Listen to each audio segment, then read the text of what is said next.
aggravated robbery. They held up a gas station with a weapon, and the gas station owner wanted them to go to prison. Pretty horrible being threatened with a weapon and think your life might end. But in the family, when I met this woman, I asked her about her links, because it's not just blood family, it's whatever their network is we pull together. And she started crying, and I said, I'm sorry, what have I said that's upset you? And she said, no, it's not you, Allan. I've just realised how alone I am. She was a solo mum, trying to bring up 2 children on her own. I said, I can fix that. I can introduce you to people in the community that will stand by you. Individuals and organisations. And I told them about the different organisations that were there and the different people in those organisations, and said, who do you think would be best suited to you? So she chose one, and I said, have you got time to go and meet them? And I took her to meet them straight away. I introduced her to that organisation, then I left her to talk to them about her life and arranged to pick her up and take her home afterwards. It was agreed that this organisation would also host the family group conference. It was going to be there where her support was going to come from.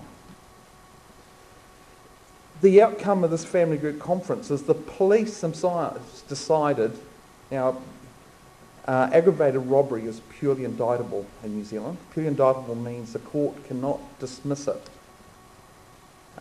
without giving the young person a record. But in the conference, the police were so confident with the support that was around this mother and her daughter that they agreed to withdraw the charges out of court. So the young person would not have a record. Now, it's a pretty big call for the police to pull a charge that serious out of court, but they were confident the support that was put around that family, the steps they were going to make forward, that if this plan was completed, they would withdraw the charges out of court and not relay them. But if she didn't complete it, then they would go forward with the prosecution. So a lot of motivation for that young woman to complete it. But the family group conference is confidential, and a surprising thing happened in there. The police said, we want to use the confidentiality of this conference to tell you, and to talking to the mother, we know you've been selling drugs, but we're very confident you are selling it to support your children. Now you've got that support that's been put around you for this conference, we want to tell you you need to stop, because if you don't, we're going to be charging you. That young woman went ahead and completed her plan, and because we had linked her and her mother and her family within the community and gave them community support that stayed with them, they never came to notice again. They were Maori. They were in the high risk bracket of reoffending. And I am confident they would have if we'd used the traditional legal process. So we've gone from a family that felt very alone to one that felt embedded in their community. And Judge Carruthers said that what we were really good at was creating communities around young people. And that's exactly what we're setting out to do. The next case I want to share with you is careless driving causing death. When I went to visit the father, he was very emotionally distraught about having lost his son. Him and his wife had only separated a couple of months before the incident. And the young man that was killed was also engaged to get married. So I had 3 victims. I had the mother, who had totally different needs from the father, and the fiancée, who had her own needs. I thought, this is going to be bigger than Ben-Hur. I've got a major job on my task here. And I wondered how we're going to deal with it in a family group conference.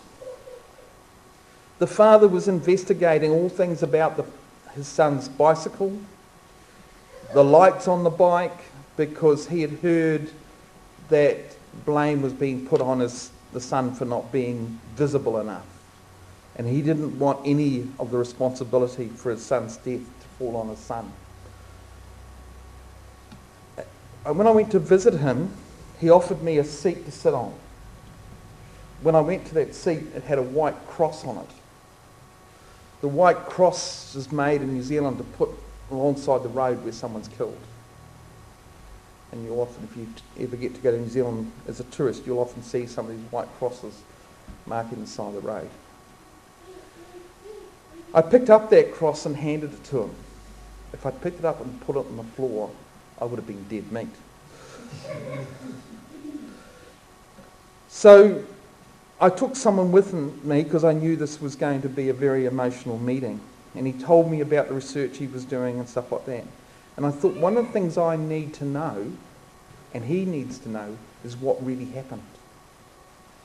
So I asked the police to bring along the person who investigated the scene so that everyone would understand clearly how this accident happened.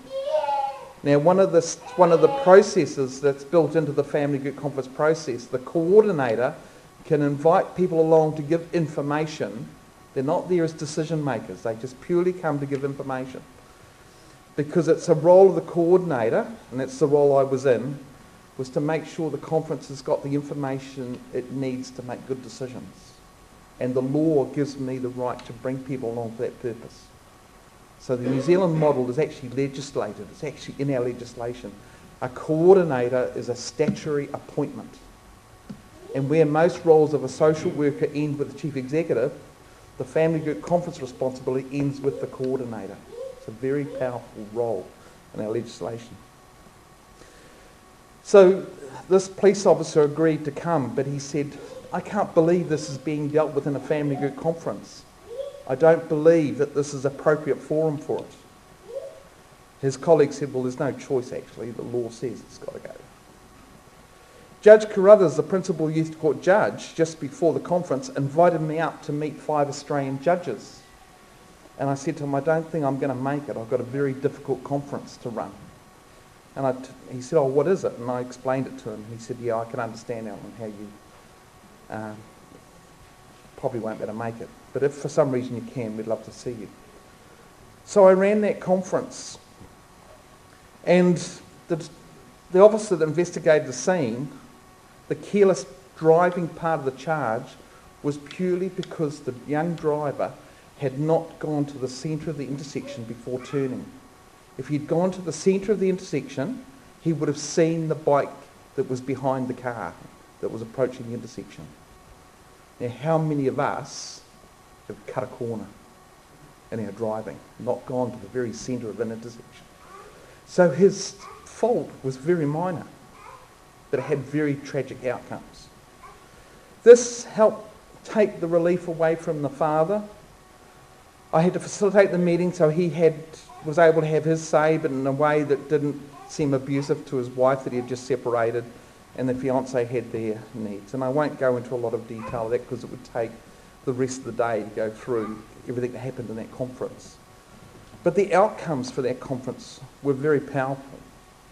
All the family wanted was for him to give support, the offender, to give support to the organisations that supported them in their grief, to do 2 safety seminars with the police to other young people because they thought they would listen to him more than from adults, and for him to write to them a summary of his experiences in doing that sort of work. That was basically, and he lost his licence for a year and 1 day because if you do that in New Zealand you've got to resit it, and they thought that would be a good learning for him to resit his driver's licence. That was the total outcome, and it was discharged without him having a conviction. The police officer felt it wasn't appropriate for him, said to me as leaving, Allan, I think this is the only place to deal with it now. So I did get up to see the other judges, and Judge Crowe said, why don't you start by telling them about the conference you just ran? Well, that was the worst thing he could have said, because I just broke down in tears. So I just bawled my eyes out for about 10 minutes in front of 5 judges. But they said, how could you ever deal with that in a conference? And Judge Carruthers said,